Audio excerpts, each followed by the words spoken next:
Welcome to the Standard Signal. I am your host, Tsedale Lemma. 15 years ago, Ethiopia's late Prime Minister Meles Zenawi warned that his nightmare would be, I quote, an Egyptian agenda financed by Gulf money. It was a prophetic remark that few paid it serious attention. Today, it reads less like prophecy and more like diagnosis. Ethiopia now finds itself at the intersection of three converging forces. The Grand Ethiopian Renaissance Dam, once the clearest symbol of sovereign ambition, is increasingly subjected to coercive rhetoric and great power posturing. What was conceived as a national development project is now embedded in a dense web of regional and international power politics.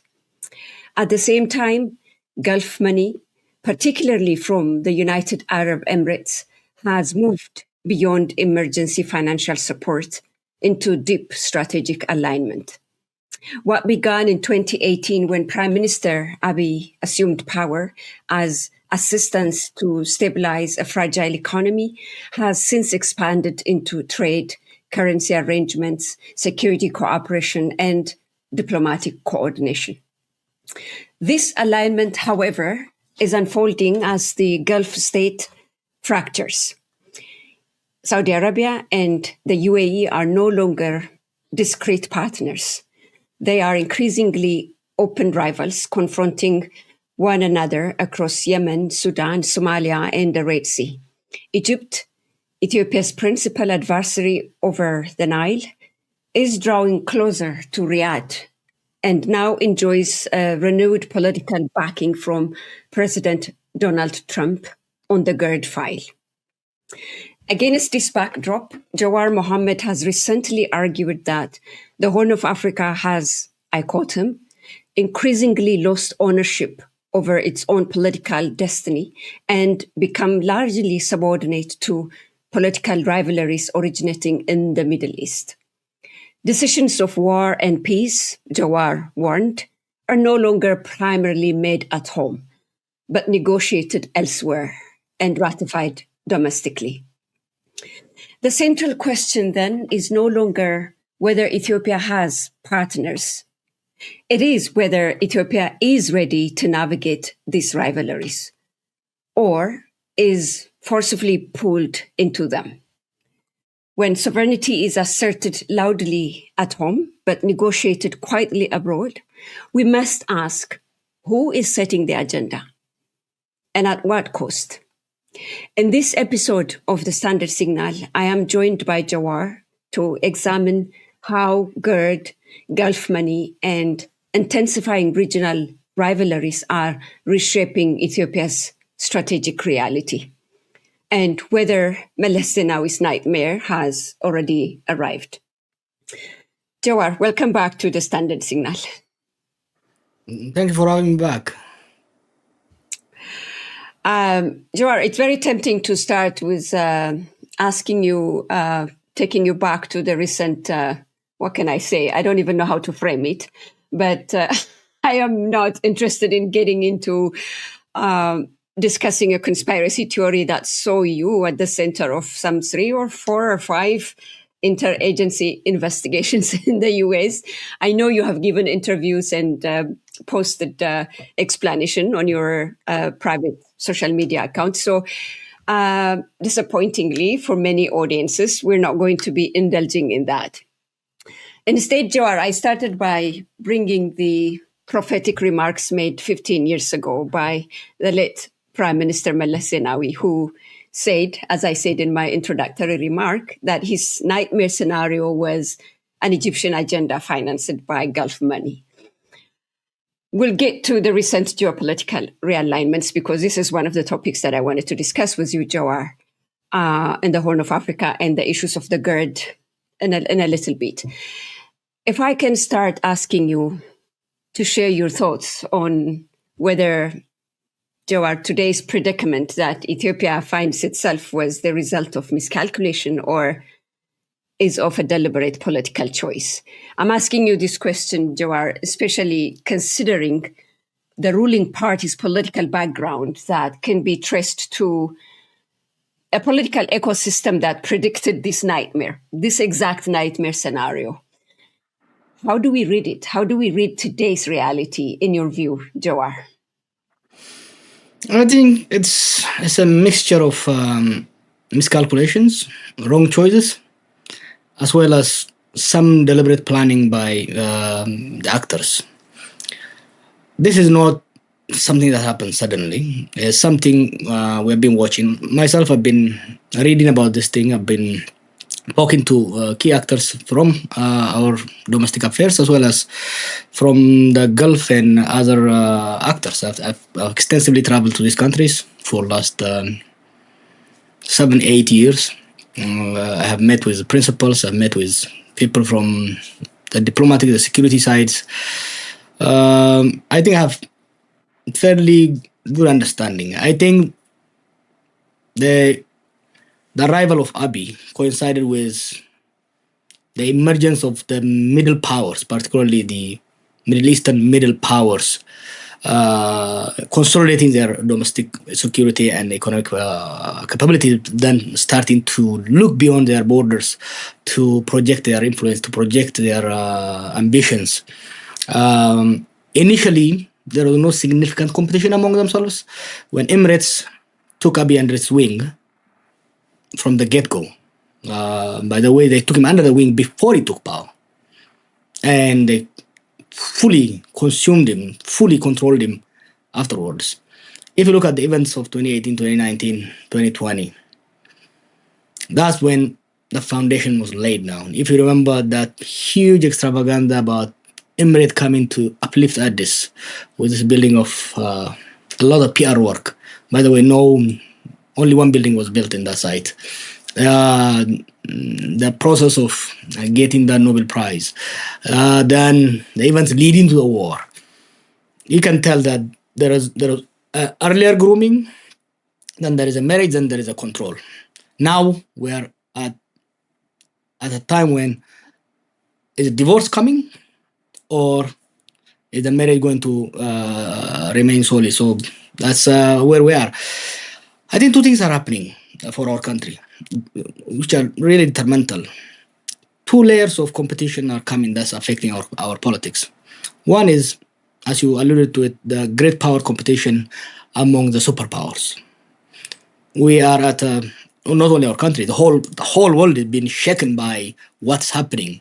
We have the rapid rise of China, and we have the American system struggling to contain itself. So this is shaking the world. Of course, our region is not immune. We are even more vulnerable. At the same time, we have these rapidly rising, highly ambitious middle powers who are scrambling on our region. So we are squashed between the superpowers who are competing among themselves, but also who are outsourcing their competition to the middle powers. And we have the middle powers who are sometimes acting autonomously, sometimes acting in collaboration with the great powers. It's so unfortunate that for Ethiopia, this is happening at the time when we are also dealing with a serious internal turmoil. And at the time when we have a leadership that is so short-sighted, walked straight into the trap. Meles saw this, 10, 15 years ago. And even those of us who are younger, we have been reading, the signs were so clear. The cloud is gathering.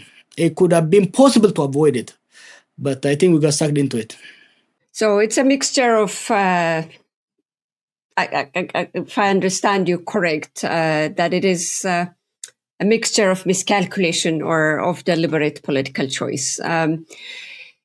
I want us to discuss about the GERD, because I think right now Ethiopians are watching the space very nervously, particularly after the letter sent last week by President Trump to Egyptian President al-Sisi, but with a CC to the UAE and Saudi Arabia.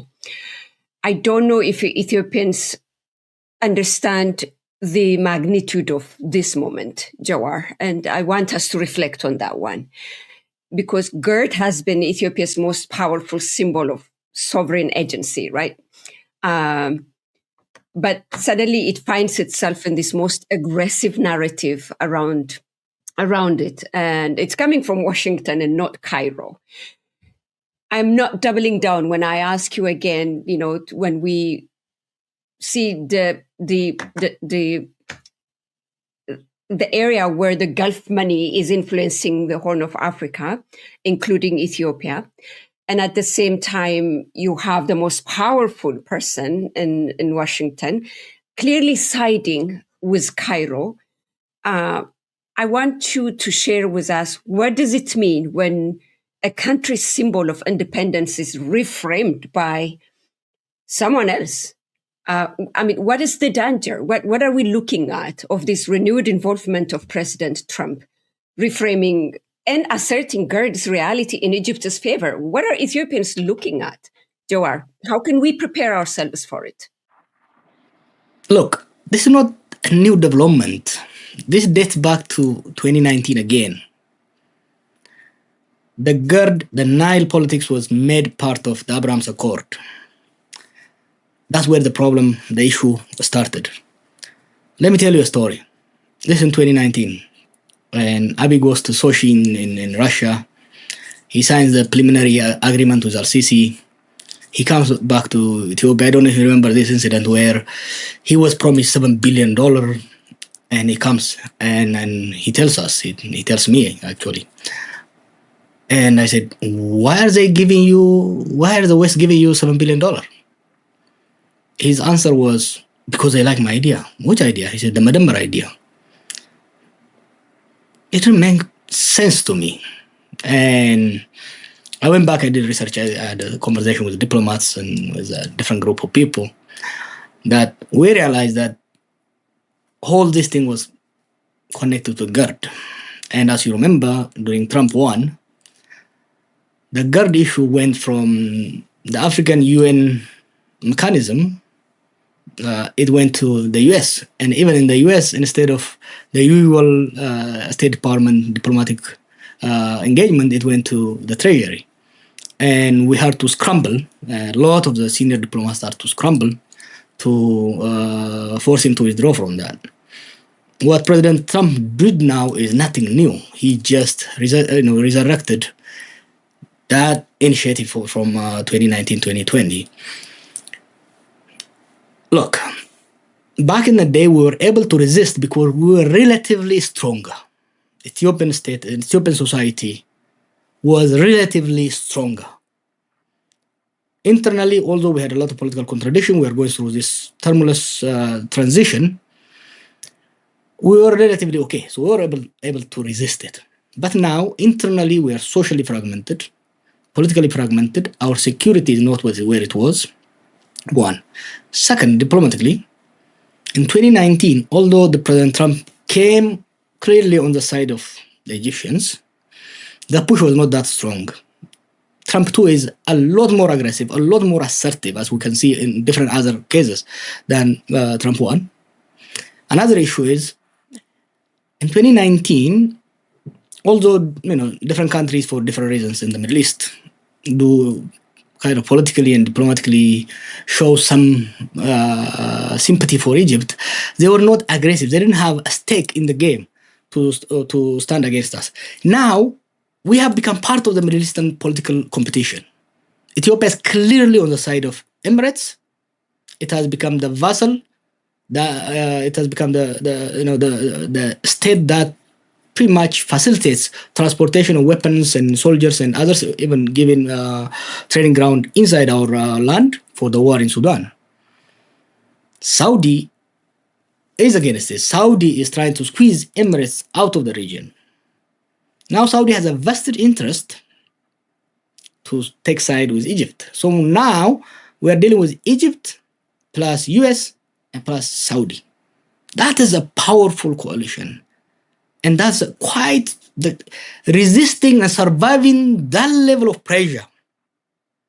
Financial pressure, diplomatic pressure, and security pressure without cutting ties with Emirates, without recalibrating our engagement, diplomatic and security engagement, without focusing on restoring domestic stability and domestic cohesion, I think that will be difficult. And we've been squeezed from both from the river and the sea, from the Nile River and from the Red Sea.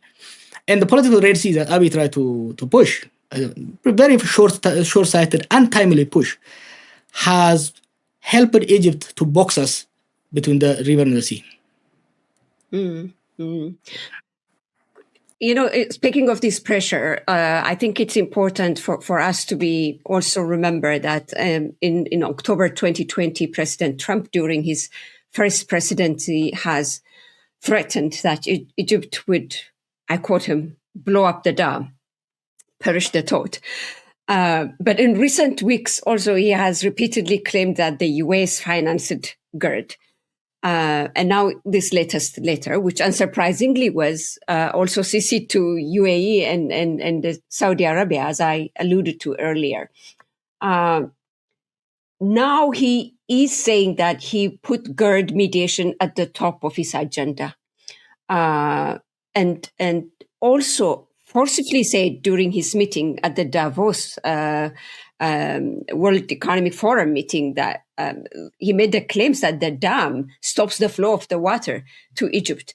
So when we talk about that external pressure, this is a very serious pressure that Ethiopia is facing.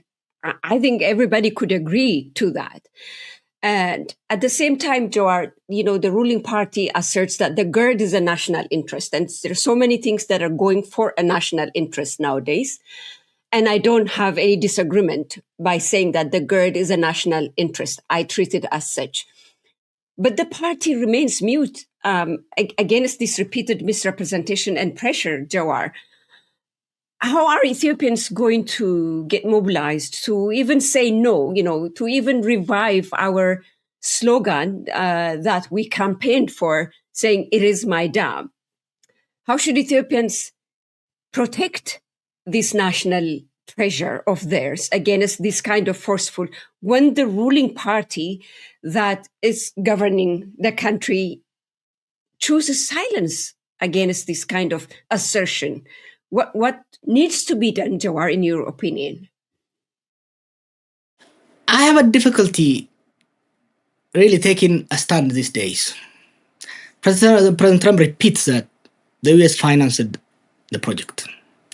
As far as we're concerned, Ethiopian people financed it. There are two contradictions that have emerged over, there is a narrative that this is self-reliant, full Ethiopian financed with our blood, with our tears, with our money, with our prayers, right? That was the narrative that built the GERD. But two things happened over last year. Before President Trump said the US financed it, there was a speech by Abiy at some meeting, if you remember, where he said the Ethiopian people's contribution to GERD is only 12 billion. At that point, we're like, what is he talking about? Is he trying to create distinction between the Ethiopian people and the Ethiopian government?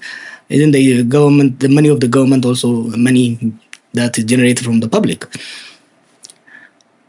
Are we sure that when Trump says we financed it, there's no truth to it?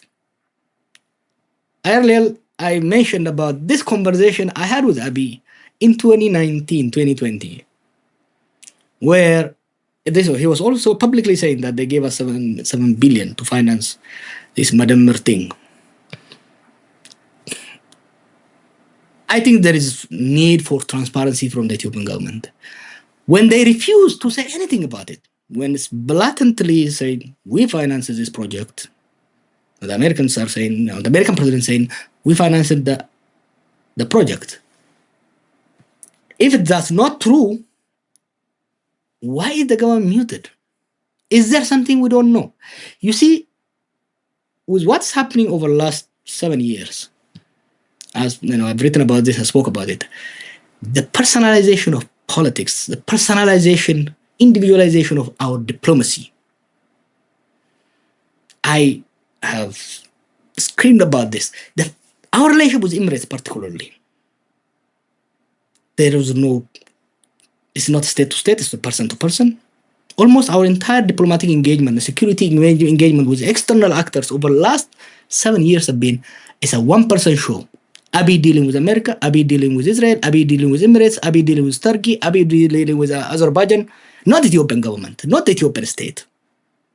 Because of this, if somebody asks me, when Trump says America financed the GERD, I can't say he's lying because I can't be sure. Because there is so much flow of finance to Ethiopia and out of Ethiopia through informal non-state mechanisms that we really need to demand the government need to come clean. And when there was this letter, the Ethiopian government did not protest, did not respond. It's muted. What do the American government has on the Ethiopian government that forces it from even politely protesting against the continued and repeated assertion, as well as, this letter, with all due respect to Americans, this letter is not a letter of mediation. This is a letter of dictation. The content of the letter was clearly the United States is advocating for Egypt. An entity, a state that has already taken a position clearly on a dispute with one side, cannot be a mediator. The Ethiopian government could not even politely protest against this. Why? What is going on? I think we are in trouble. You mentioned earlier, we launched a campaign, saying this is my dam. We need fairness. We need negotiated through the older mechanisms of all the riparian, the tributary countries, the countries that contribute to Egypt or benefit from Nile, has to participate in it. Now that all have been thrown away. The United Nations mechanism, the African Union mechanism are not even copied in this letter. Why is the Ethiopian government? It's important to mention that the GERD negotiation has been confined into the technical team, particularly following the signing of the Declaration of Principles between Sudan, Ethiopia, and Egypt, and the negotiations and the deals were happening, specifically and in fact exclusively within the technical team until, as you said earlier, when Prime Minister Abiy went to Sushi and agreed with LCC to involve the World Bank and the American government. The campaign that Ethiopians launched, the It Is My Dam campaign, was essentially a campaign that reversed that course. And what scares me, Jawar, right now is that we don't even have that energy anymore to be able to rally behind this symbol of sovereignty that Ethiopians built through their blood and sweat. But it takes us to connect it to what you said about this personalized diplomacy and its fallout. Maybe what we're experiencing right now is the direct result or outcome of that.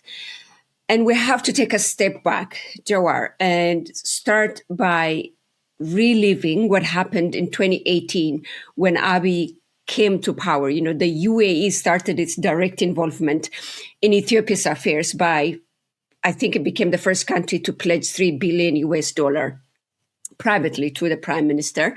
At the time, it was framed as, essential financing to stabilize Ethiopia at a moment of crisis, because we were coming out of that 3-4 years of popular protests that dismantled the EPRDF regime and brought in Abiy to power. But that support has since evolved into military, trade, currency, and security partnership between Ethiopia and the UAE, Jawar. And there's not much conversation between Ethiopians. There is no concrete evidence that these agreements are institutionalized. And you have been advocating for that for a while now. There is no public debate. There is no publicly available knowledge that it is bounded by the parliament. I have to ask you because maybe we need to start making connections here, Jawar. Is Ethiopia today acting as a sovereign actor, navigating these challenges, or can we say it has become a system being managed by external incentives and pressures? Could it be the reason why we cannot even stand up and say no to this kind of diplomatic bullying against this national treasure that the GERD we have? What is your comment on that, Jawar? You mentioned earlier that publicly, for example, when Abiy came, they pledged 3 billion. We know about this, right? Since then, the Emirates claim that they have poured in tens of billions of dollars into Ethiopia. I'm not going to dispute that, but I'm going to ask, one, where did that money go? Is there any road that has been built with Emirates money? Is there any factory that has been built? How many jobs have been created with this Emirates money? And the mechanism where this money came through, were we borrowing it? Was it a grant? If it's a grant, in exchange for what? Look, I have no business of picking between the competing middle powers. But the mechanism worries me. I'm interested in sustaining the state, as well as improving the livelihood of our people. Any external relationship we have with any country has to contribute to strengthening the state and to improving the livelihood of our people. The Emirate approach is quite worrisome from the experience inside Ethiopia as well as from their activities elsewhere. Inside Ethiopia, as I said earlier, and this is not before saying this in public, for the last 7 years I have been meeting the Emirates, and my message has always been consistently, what are you doing? What's your relationship? Are you having a relationship state to state? Are you investing in an individual or in a state and a society? Evidence clearly shows the Emirate investment is on the person of Abiy and with no dividend for the state or for the society. The state and society has not gotten any stronger. Abiy has been able to consolidate power and survive multiple challenges through their money, through their drones, their weapons. But the Ethiopian state continued to deteriorate. One, this worries me about our relationship with the Emirates. Second, what we are seeing in Sudan, in Somalia, in Yemen, in Libya, wherever there is Emirati footprint, we don't see a project of state building. We see a project of destruction of the state. We don't see a project of building social cohesion. Instead, they are financing social fragmentations. Someone was saying, I don't know, I think I was talking with you, where we said the only place where the Emirates are supporting a government is in Ethiopia. They are not supporting, that's a mistake. They are not supporting the government. They are supporting a ruler who is acting not as a statesman, but as a non-state actor. What distinguishes a statesman from a non-state actor? What distinguishes a prime minister, a president, from a liberal leader? A prime minister or a president, his relationship with external players would be through a structured, institutionalized state apparatuses. There's little difference between how Emirates deals with Abiy and how Emirates deals with the various entities in Somalia, the various warlords in Sudan and in Libya. I think this puts us in a very, very difficult position. When you bring this to a GERD, our internal mismanagement of politics, as well as our quite harmful relationship with the outside world, has made us so weak that today, let alone resist the pressure on GERD. I don't think it's only about GERD, by the way. It's about making us sign an agreement that will prevent us any development on the Nile down the road. We are at a position where, let alone resist. You said earlier, in 2019, 2020, we were able to resist. Now we cannot resist. The government cannot resist because the government is literally in the pocket and being squeezed from left and right. And the society cannot resist. One, it's been fragmented. And second, it is confused. It is confused because what is President Trump talking about? Why the government quiet? Where are we heading? Where are things? So our society is confused and fragmented, and the state has been captured by external entities, and the fate of our national interest has it became subordinate to individual interest. The outcome is complete collapse of the ability of the state and society to fight for its interest. It's important to point out, Jawar, and to discuss the direction that the government is outlining, particularly with this, narrative of the tale of two waters. The ruling party has clearly outlined that having a sovereign access to the Red Sea is one of the indisputable national interest for Ethiopia.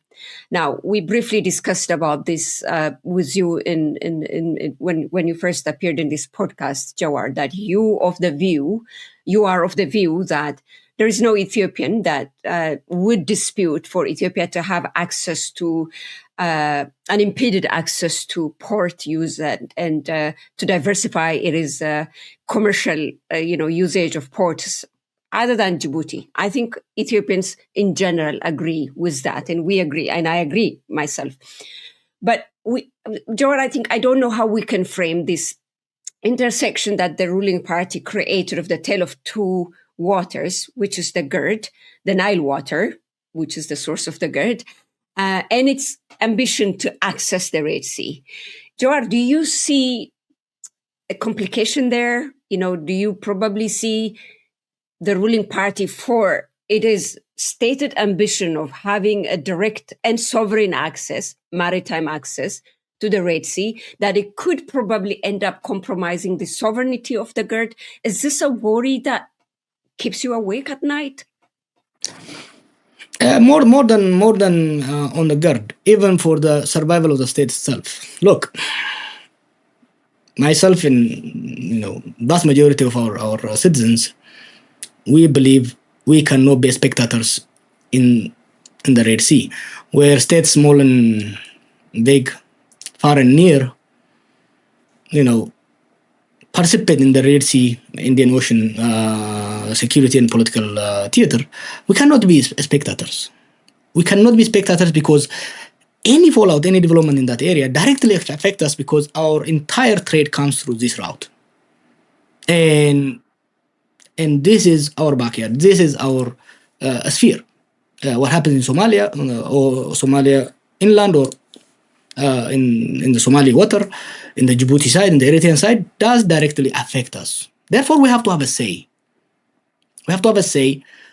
Any attempt to completely shut us off is unwise, is unfair, even if this generation of Ethiopians are too divided or too fragmented to assert. Down the road, it will be a continuous, struggle. That said, the way we approach it need to take into account our domestic capabilities, our domestic realities, our neighbors' realities, as well as international and regional dynamics. Starting from, the debacle with the Somaliland agreement, all this sea access politics Abiy pushed was untimely, unwise, and without any considerable thinking and planning. Look, this is not new. We had this conversation with them 2018, 2019, and later on after prison as well. But this agenda was pursued not so much because he actually meant to secure it. One, it's a tactical diversion from domestic challenges. Second, which for a long time I resisted to accept, but it seems increasingly a fact, that this was an agenda pursued by Emirates through Ethiopia. That's what complicates things. For example, Saudi is our our biggest trading partner. I think they're our number one destination for our export. And millions of our citizens work there. We have strong relationship. I don't think they have that much of a strong opposition to our presence on the Red Sea. But if we are seen as a proxy for the Emirates, the whole game plan changes, the whole calculation changes, and that's what's happening.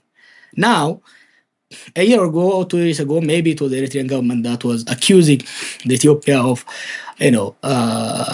advancing an external interest. But now we have multitude of analysts and the state that are suspecting that Ethiopia's push or Abiy's push for Red Sea access is not because Ethiopia wants it, but because somebody wants to find a foothold on this side of the Red Sea through Ethiopia. That is really gaining ground.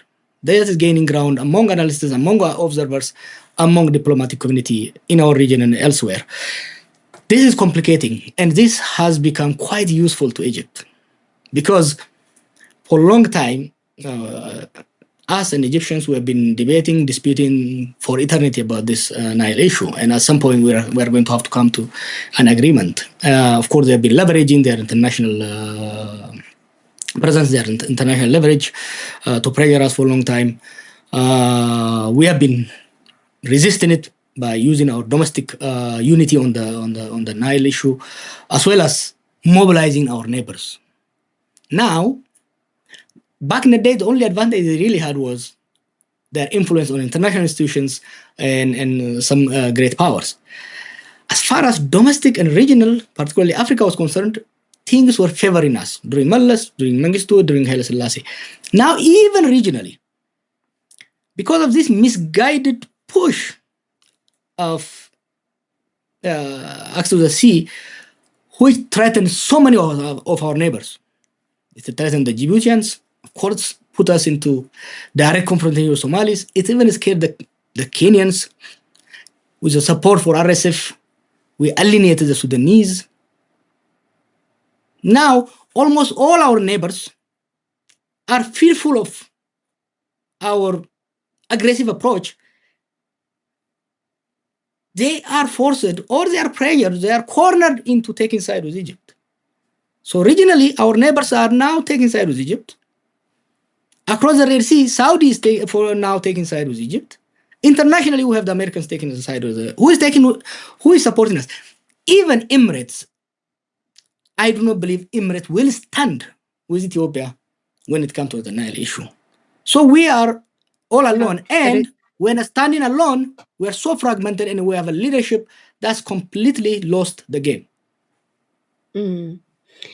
It becomes important for me to highlight, I think 2 weeks ago, I had a podcast with another guest where some of these issues were discussed. And my guest at that time is of the view that, the Ethiopia's approach right now is, following a strategic silence and exploring without necessarily, attaching itself to an end game of loyalty with one force or another, but exploring its own options with different, countries and forces, and exploring its own options as well for its demand for access to the sea. When I say about Ethiopia, it's the ruling party that I was referring to.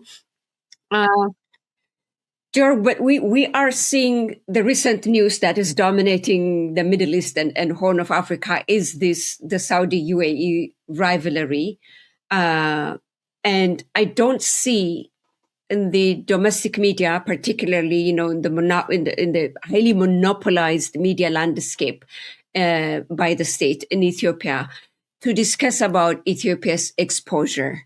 Also to the GERD, it's also the same. I don't see much discussion, deliberation, public debate about that. And I know some of them would say the reason why we're not responding to this pressure coming from Washington about the GERD is that the GERD is built. It is a done deal.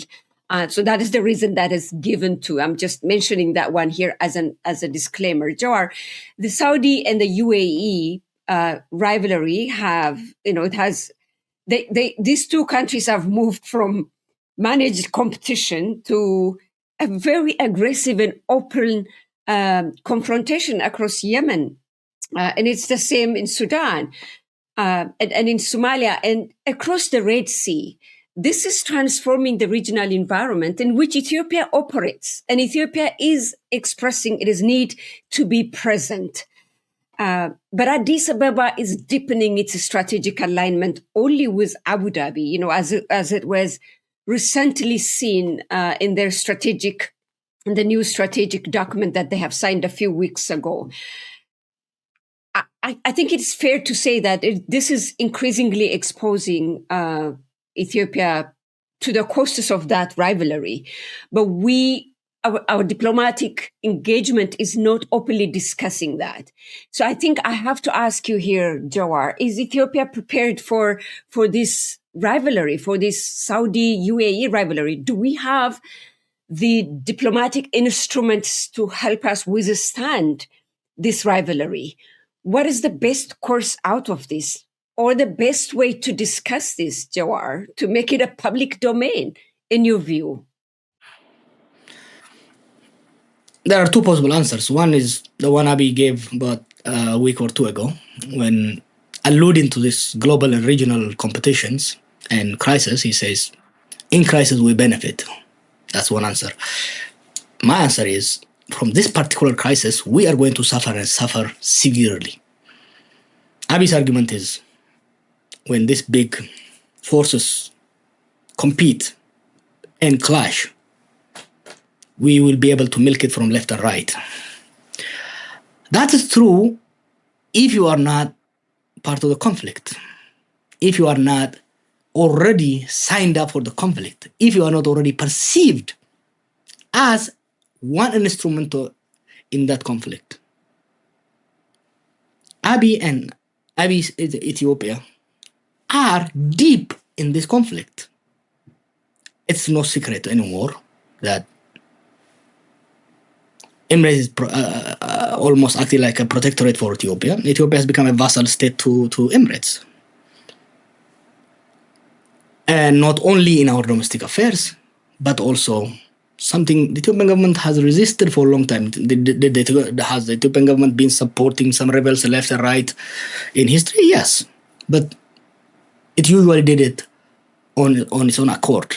But Ethiopia has been shipping weapons that come from Emirates and other sources to RSF for over the last since the war started. But it used to be done secretly, but no more secretly. Now we have a camp for them on the border, with possibly to start a new front from that side. We're deeply part of this conflict. Until probably a month ago, it was fine for us to dance with Emirates because nobody was challenging the ever-growing Emirati influence in our region. But now with Saudi throwing in the towel and moving in really big like they did in Yemen and in parts of Somalia, we are the next. Because one, we are deeply involved in Sudan. Second, our ties to Emirates is so deep, we are extremely vulnerable. How can we get out of it? How can we, save ourselves from this? I think that's the question of the time, and that's what people within the state and people within the academia, within the intellectual community have to really seriously think about it. For Abiy, of course, he has a choice to decouple himself from, the Emirati project in the region, to recalibrate our relationship with others, but also to reduce our internal vulnerabilities by ending the civil wars. Is he going to do that? I think time will tell. Is he capable of shifting his alliance? Yes. Sometimes I see people saying the Emirates have such a strong hold on him. He is not going to, break away from them. He will, if they continue to lose ground like they did in Yemen and Somalia, if they start to lose ground in Sudan, he will be forced to change position. Second, cutting ties with them or reducing ties with them is going to come with a cost. He fears because he has handed our entire military institution to the Emirates. I can't go into details, but the level of dependence of our military man and machine on Abu Dhabi is incredible. We have never been this dependent. During the Mengistu time, our military was dependent on the Russians, but nowhere to the extent our military is so dependent on Abu Dhabi today. It's not going to be easy because he fears that they could do something domestic. They could engineer something domestic on him. And also, he has to find alternative sponsor because he cannot stand by himself because he doesn't have the domestic support or the domestic situation that will enable him to stand tall by himself without a godfather from outside. If he find alternative godfather, probably he will be able to shift side. But the next months will be important. What will be important? One, is he going to focus on repairing domestic damages? Is he going to de-escalate the rhetoric war with the Tigrayans, with the Eritreans? And most importantly, is he going to reduce and eventually end supplying the civil war in Sudan? If he makes these moves, hopefully things will be better for him, of course, for us. If he continues with the current path, I think we are heading for deeper and darker into the crisis.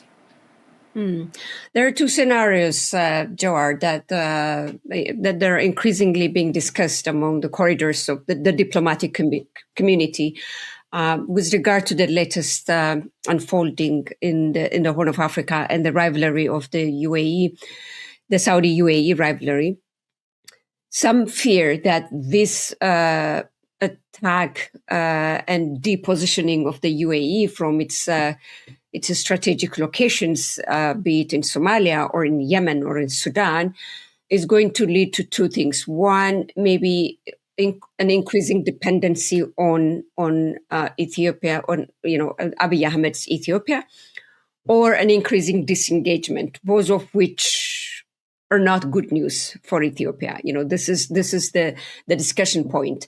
Where that is going to lead, based on what you said now, the dependency in the military. We've seen the military air show over the past week, and we've seen the involvement of not only the UAE, but air shows from Belarus and countries, other countries. I believe, maybe I don't know, Turkey. I'm not very sure about that.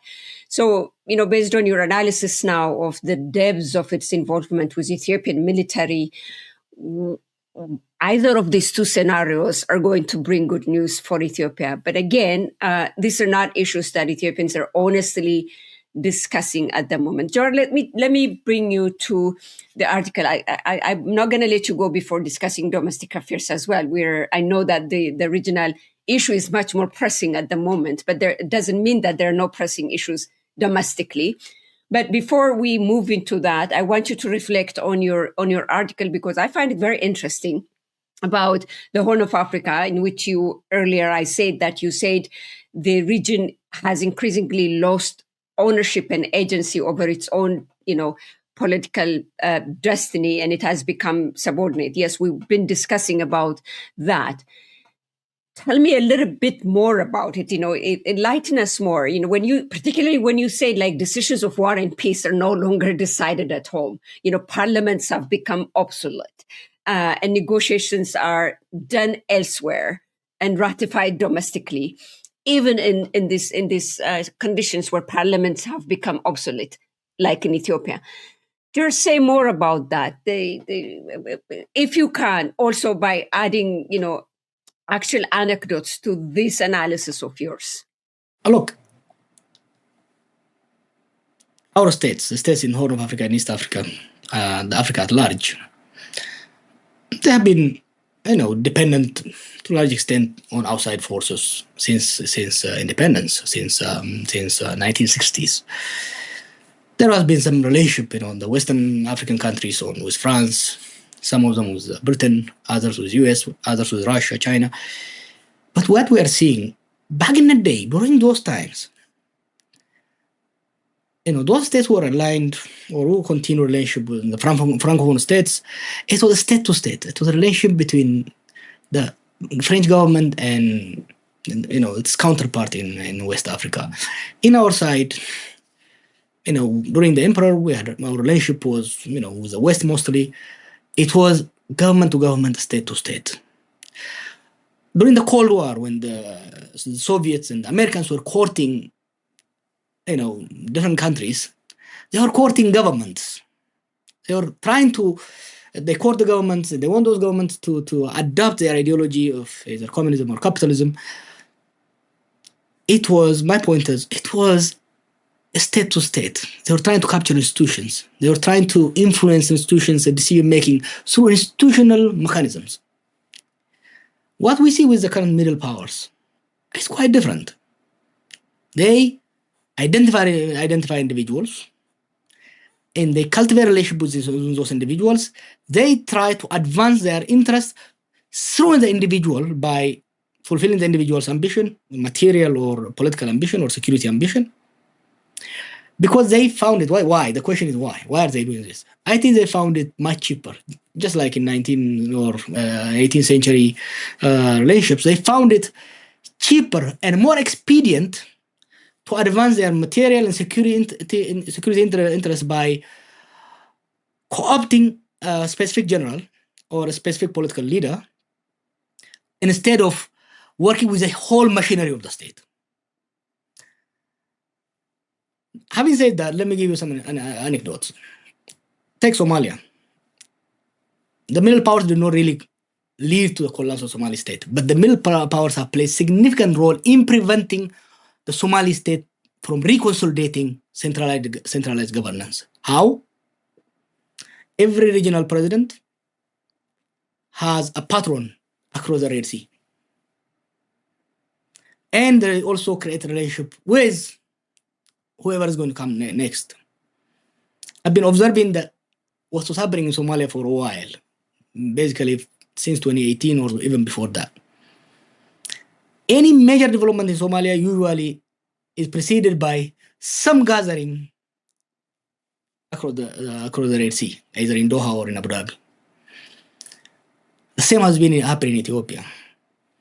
For most part, the relationship was with Abiy, but it has begun to branch out.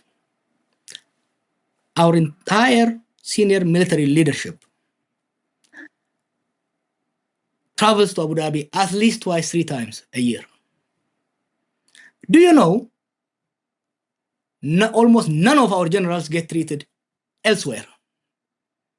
They always go to Abu Dhabi for treatment, for their family shopping, for personal vehicles and others. This I tell you from intimate knowledge. In Abu Dhabi, I have seen with my eyes. Our military officers have their own patrons across, not only the Prime Minister. So this relationship, and also there are these things we don't pay attention to.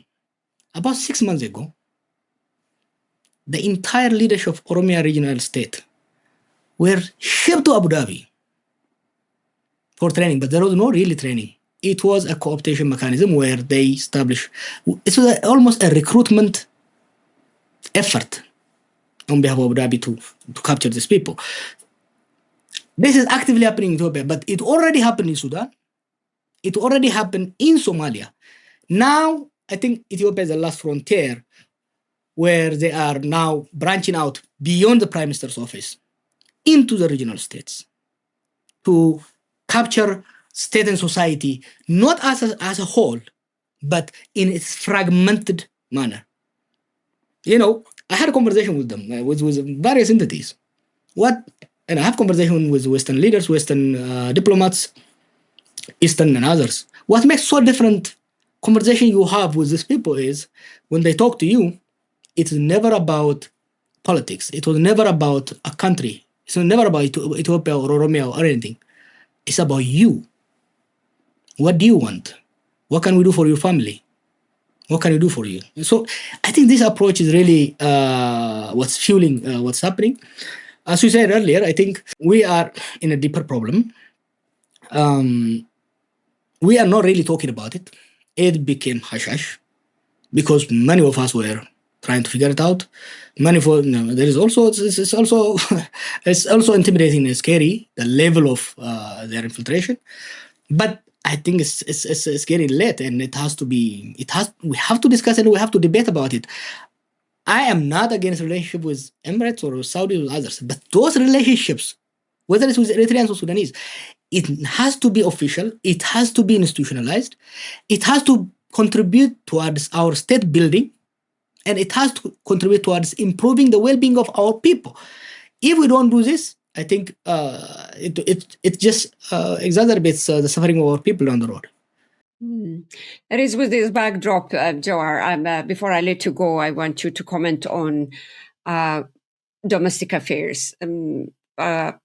Recently, the two major Fano organizations have announced liquidating individually each other, but then joining and forming one frontier.